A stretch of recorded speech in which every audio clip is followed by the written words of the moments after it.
हिंदी कहानी दो मूर्ख। एक दिन दोनों मूर्ख साथ में जा रहे थे। वह बस स्टेशन पर जाते हैं और बैठ जाते हैं। उनके पास एक आदमी भी आकर बैठ जाता है। वह उन्हें देखता है मगर कुछ बोलता नहीं है। वह चुप ही बैठा रहता है। दोनों मूर्ख बातें करते हैं कि यह बस क्यों चलती है। दूसरा मूर्ख कहता है, अगर बस नहीं चलेगी तो क्या हम दोनों बस की जगह चलेंगे। पहला मूर्ख कहता है कि तुम्हारी ये बात मुझे अच्छी नहीं लगती। तुम ऐसे सवाल करते हो जो मुझे बिल्कुल भी पसंद नहीं आते। इस यह बात सुनकर दूसरा मूर्ख कहता है कि तुम्हें सब बुद्धिमान समझते हैं और मुझे मूर्ख। यह बात अच्छी नहीं है। अगर तुम बुद्धिमान हो तो मैं भी हूँ। ऐसा नहीं हो सकता कि मैं मूर्ख हूँ और तुम बुद्धिमान। हम दोनों साथ में रहते हैं और साथ में खाना खाते हैं, इसलिए जो पहला होगा वही दूसरा भी होगा। मगर कोई भी बात नहीं मान रहा था। तभी पास में बैठा आदमी कहने लगा कि तुम लड़ाई क्यों कर रहे हो। वह दोनों कहने लगे कि अब आप ही हमें बताइए कि हम क्या करें। वह आदमी कहता है कि बताओ कि क्या बात है।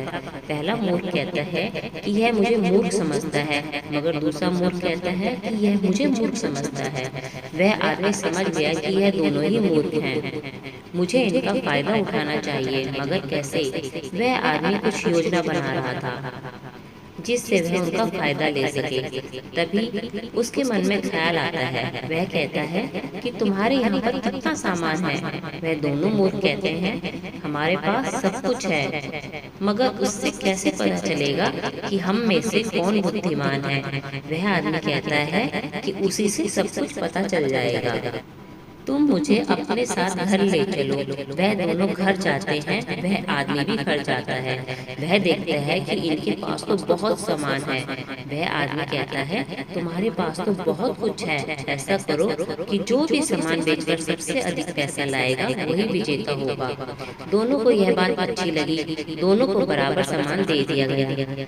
उनके बाद दोनों सामान बेचकर आए। पहले मूर्ख के पास कुछ ज्यादा धन था, मगर दूसरे के पास धन कुछ कम था। इस तरह विजेता पहला मूर्ख बना।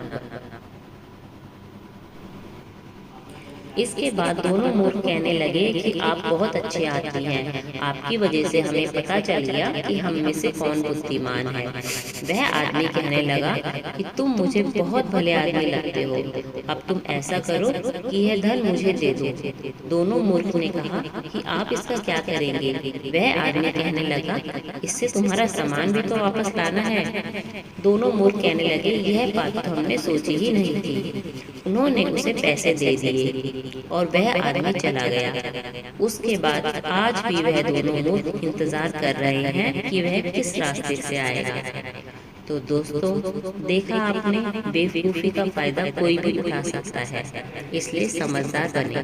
और अगर कहानी पसंद आए तो इसे लाइक, शेयर एंड सब्सक्राइब जरूर करें।